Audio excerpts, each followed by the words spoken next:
Mount Rushmore, okay, of professional sports people. Yeah. Who would be on it? Is it 4 people?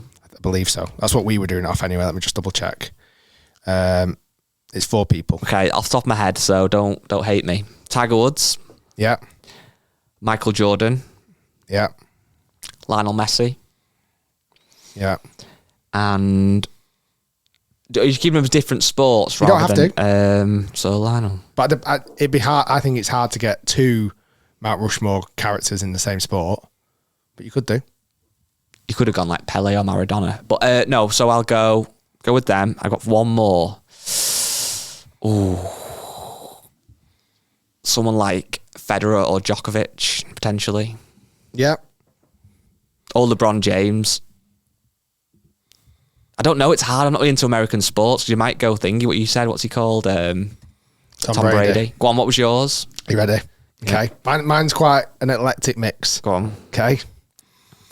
Tiger Woods. I think everyone agree with that one. Okay. Yeah. You like this one? Serena Williams. Yeah. Like, dominated the sport without question. Yeah, good shout.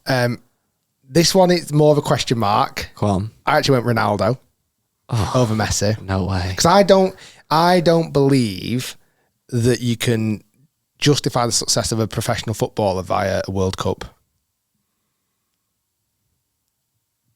Because Portugal is a smaller country than Argentina.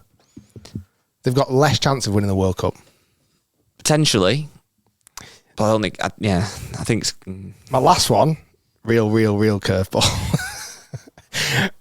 I don't even know what I can say out loud. I got laughed off the table. Well, I've got 2 people. Go on. Usain Bolt. Yeah, kind of. It's not... And my other wild one after a few azaleas and beers was Ronnie O'Sullivan. Not as bad as... They're not that bad in terms of what... You could make an argument for all of them. The difference is because obviously snooker is nowhere near as big as a global sport as football or American football or basketball. And you could say the same about sprinting. It's like, it's not as talked about day to day, is it? But in terms of what they've done in their sport, that's what I mean. Actually... I think I was basing myself as well on influence of that sport. Like, I believe those people have influenced their sports more than anyone else, really. It's hard, isn't it? And I think as well, you do get strung up in whatever era you are in yourself. People listen to this podcast who are... Like, people love Sevi, and obviously rightly so, but we weren't really around. We were only to the end. And then, if you were a fan of a Jack Nicklaus or a Tom Watson or an Arnold Palmer... Like now we say Messi or Ronaldo. Back in the day, it would have been Maradona, Pele, Georgie Best...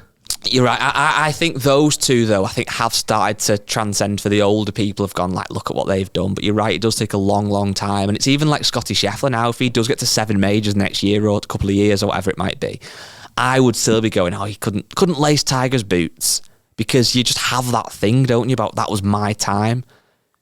Yeah, it's good. Do you think many people from Jack's era have accepted that Tiger is maybe more better? The problem is, although I'm a huge Tiger fan, I think we are being quite contradictory, which you kind of touched on before, because one breath was saying it's about majors. I know.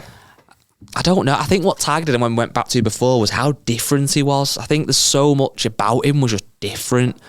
And, the way he celebrated and the Sunday red and I don't know, there's so much about it, I think. What, his clothing line? Yeah, his clothing line. That's so much more than just the actual golf. But if you are going off majors won, you've got no argument that I know. Jack Nicklaus, and also the amount of seconds that Jack Nicklaus had as well. Crazy and the guy, amounts. he had in very, very fierce opposition and competitors. It wasn't like he was just playing against nobodies. Not that Tiger was, but you know what I mean? He had great competition.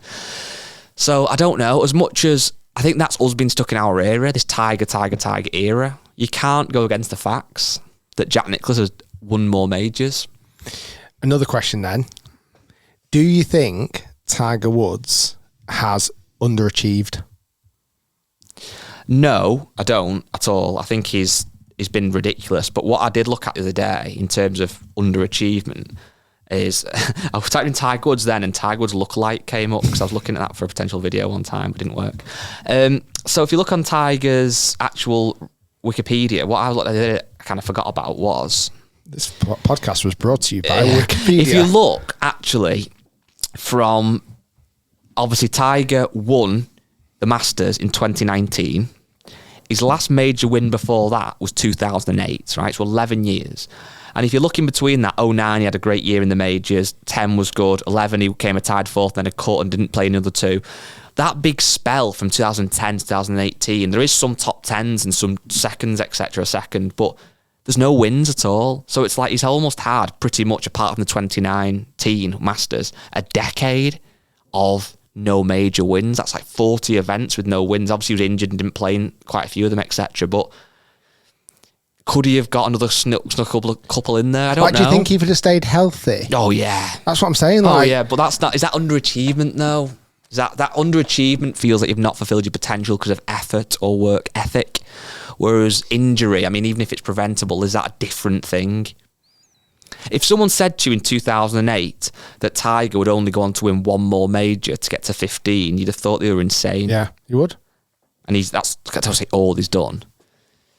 But at the same time, when he won in 1997, some people would have been like, oh my days, this guy's going to win $1 million. Other people would be, oh, it's a one-off luck. So to then say he's going to win another 14 of those to get to 15, I don't know. I think what annoys me a little bit is that although I was 9 years old when Tiger won his Tiger Slam, I don't really remember it at all, and I can't imagine what that would be like now, even though I was alive. But to actually witness it and understand it, somebody having all 4 major championships on the table at once, it's absolutely crazy, isn't it? Imagine like if Scotty Scheffler, I mean, if Scotty Scheffler did it now, it'd actually be a proper like year Grand Slam. But just to do a hold all 4 at once, the dominance of that, it's insane. It's absolutely ridiculously crazy. But do you think what's bigger for golf, having one person like Scotty Scheffler who is just so dominant, or would it be better if he wasn't quite as good and you had him and you had Rory and you had Ludwig and you had a couple of others who were like more neck and neck, and having that kind of 4 or 5 guys battling out each week and you almost pick a favourite? I don't know. I think one our cake and eat it, don't we? I want one person to be dominant. I end up tuning into the golf on Sunday. Didn't watch the Monday morning bit, but Sunday to watch him because I'm like, I need to watch this guy. And a bit with Nelly Corder as well. I didn't watch as much, but kind of kept my eye on it. It's like we're seeing dominance. Well, obviously, the other huge story we mentioned at the start of the show, the 3 golfers who have been incredible weeks. Nelly Corder's run has been astronomical. Like, to win her last 5 events, including the major tournament, she's winning them in style as well. She looks so comfortable. She mentioned in her post-round interview that the back 9 on Sunday was the longest back 9 she's ever experienced, because I think there was a few little hiccups in there as well. But I mean, what a run! How weird is it that both these 2 golfers are having such an incredible run at exactly the same time? I can't work out if it's amazing or I'd almost rather them be separate a little bit to have 2 stories to follow at separate times. But no, because I quite like this idea, going back to your point a minute ago about this idea of, do you want 2 or 3 of them at the top of the like fighting and seeing who can compete with each other? As much as obviously Scotty and Nelly on totally different tours, like we see now, well, who's gonna not win first? Like, it creates a bit of a storyline. The only bad thing, and I'll hold my hands up to this, I'm not afraid to say so, is that on Sunday on Sky they had the women's golf and they had the men's golf on at the same time, and I did tune into the men's to watch Scotty. And I'll be honest, if Scotty wasn't in contention and it was somebody else, I would have watched the women's instead to watch Nelly. But I kind of felt like in that situation, I want to watch Scotty. Whereas, I think it helped when the rain delay kicked in. Yeah, because I think a lot more people tuned into the ladies' tour because of that rain delay. Exactly. But I think when they're kind of fighting, I do want to watch Scotty just dominate, to be honest with you. But I'm also definitely going to be keeping an eye out on the women's stuff and watching Nelly Corder, because I think, again, having that person that can excite people and get people talking and get more eyeballs on golf, and I think as well getting more, I know quite a lot of men do watch women's golf, but I don't watch it enough because there's just so much to watch. But if there's a real incentive to watch now and somebody who's you're witnessing greatness, I'll definitely tune in more. I mean, it is great to